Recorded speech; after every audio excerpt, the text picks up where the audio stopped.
All right, Rurouni Kenshin Season 2, Episode 22. Honestly, I don't have a lot to say about this episode, and that's not to say that it was bad. It wasn't at all. It just is one of those regrouping kind of episodes after the big event, after the Kyoto Fire segment, and the characters are coming back together, figuring out what's going to be the next step of action to take, and filling each other in on the things that have happened, in which the characters themselves don't know, but us as the audience know because we've been watching the entire thing. Such as when the characters go back to the Aoya and Misao has to explain that she was saved by Anji, which we as the audience already know, and I do believe this was the moment in the manga where Sanosuke finds out that Anji is a member of the Jupongatana, which he was already told in the last episode, so it wasn't as big of a revelation here, but still information needed to go back and forth. So, like I said, it's really a regrouping episode with the characters kind of coming back together. I guess one really cool thing about it is, if you think about it, our main Kenshin group, which I consider to be Kenshin, Kaoru, Yahiko, Sanosuke, and I guess Megumi, those 5 characters that were very tight-knit in Season 1 in the first arc, they've been scattered throughout all of Season 2, kind of coming back together, and this is the first episode where all of them are in the same place at the same time. And getting the biggest event of this episode out of the way, that is Okina finally waking up after his battle with Aoshi and pleading to Kenshin to put Aoshi out of his misery, basically. That Aoshi is too far gone. He is too obsessed with this title of the strongest to the point where he's willing to turn his back on the living members of the Oniwaban to, in his own head, justify the deaths of the fallen Oniwaban. And he asked Kenshin to just briefly, for one instance, break his vow not to kill and take out Aoshi, because Kenshin is probably the only person capable of doing so. And, you know, it's a moment that is a testament to why Kenshin is such a great character and such a motivating and inspiring character, especially to me growing up. And based upon what Okina saw and when he faced Aoshi, and based upon what Misao saw, which was the aftermath, showing up at the worst possible moment to see Okina fall, and, you know, blood spewing out everywhere, and Aoshi saying to basically never talk to him again. He never wants to see her again. All signs would point that, yeah, Aoshi is way too far gone. But Kenshin points out the fact that Okina is still alive. And with the power that Aoshi has, the precision that Aoshi has, and the technique that he used, Okina should actually be dead. And it's almost as if Aoshi really, truly did want to kill Okina, then he would be dead. And the fact that he held back enough so that the old man would stay alive, to Kenshin, shows just that little seed, that little morsel of perhaps a potential of redemption, a potential to turn his life around. And if there's anybody that believes in the power of, you know, a human being to be able to do that, it's Kenshin, because that's what he's been trying to do for these last 10 years, ever since Batosai, ever since the revolution. He's been working on his own redemption and trying to be a better person.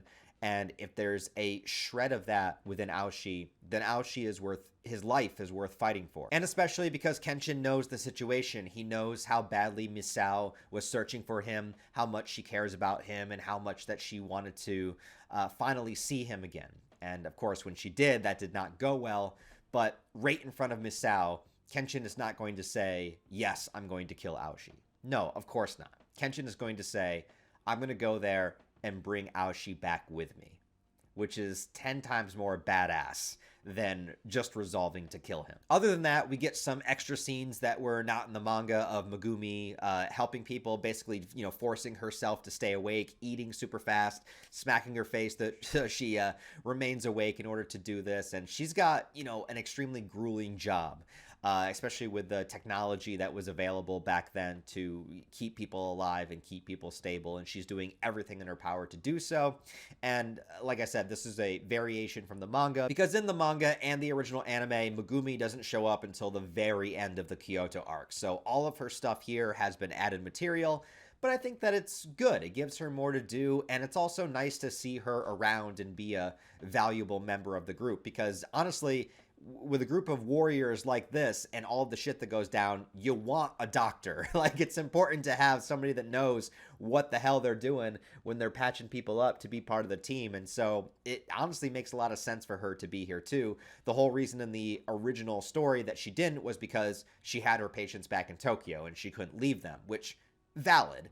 But it's nice to see that little bit of change so that we could see her here with our main group and helping them out in that way. Other than that, there's just a little tease of a scene that's coming up between Shishio and Hoji at the very end of the episode, and that's essentially what the next episode, which is going to be the season 2 finale, is what it's going to be. I double checked in the manga, and we got about 2 more chapters, I think, that are going to be adapted in the next episode. One chapter, probably the first half of the episode, is going to focus on Shishio and Hoji. And then the second half of the episode is going to be our characters essentially having a moment together before, and this isn't a spoiler because this is already set up. We already got the duel challenge that came to Saito's office. So you know that various characters are going to head to Shishio's location to have this showdown. So the finale is going to end pretty much exactly where I thought it was going to, and the next episode is going to focus on both Shishio's group and Kenshin's group and how they are being set up for the next stage, which is the third act of the Kyoto arc, and where all hell breaks loose, where we get the most amount of battles with the most amount of action. So anybody that thought maybe season 2 didn't have enough fights or didn't have enough action sequences, well, because of where we are splitting it at the end of season 2, moving into season 3, season 3 will rectify that in every possible way, because from this point forward in the Kyoto arc, it's going to be pretty much non-stop battle and non-stop action. Like, I honestly hope that the budget for season 3 is really good, because the fights this season that we did have were good. Kenshin versus Cho was pretty good, and Aoshi versus Okina was pretty good, but next season we're gonna have so many one-on-one fights and multiple characters fighting each other. It's just going to be massive. All right, so like, if we have another 23 episode season, like 20 of those episodes will probably be fights. And that's pretty much true, because looking at the 90s anime, if you look at where this anime is going to pause, or where we're going to have our cliffhanger, and then you look at the 90s anime, the 90s one has about 16 more episodes in its Kyoto arc. So if we get 23 episodes to match this season, that's only a couple episodes more. And when you consider the fact that they are adding in extra material, we still need to get the Shishio backstory, which I'm sure they're going to include. That might be an episode or 2. So we'd have like 16, 17, 18.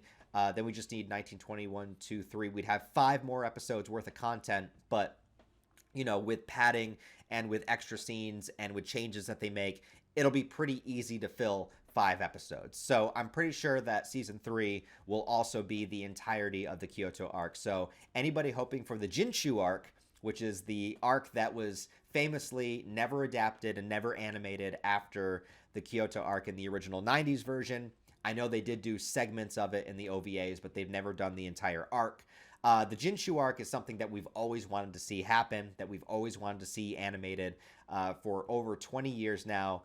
And it's such a goddamn shame that the 90s anime never got to it. But considering where we are, where we're going to leave off, and how they're adding extra material, I don't think we're going to get any of the Jinshu arc in season 3. I think it's going to be Kyoto arc part 2, and the Jinshu arc will be season 4. So I think we still have a while to wait. But that who knows? Anything's possible. Anyways, guys, let me know what you thought of this episode down below. Like I said, not really a lot to talk about. It's cool to see the group finally get back together. This is kind of the calm before the storm. And we also got the moment with, Kenshin vowing to bring Aoshi back with him. But overall, just not a ton of stuff to review, not really a ton of stuff to dig into. So I apologize if this review was a little bit lackluster. But we have one more episode, season finale. It will have a really, really nice scene. It'll actually be pretty damn good, because the scene with Hoji, I'll have a lot to say about that. And then, we'll go from there. But anyways, thanks for watching, guys. We got one more episode, so I'll see you one more time next week, and then probably not till season 3. So thanks for watching, as always. Thank you guys for the super chats. Always help me out. Appreciate you guys so much. I'll talk to you later.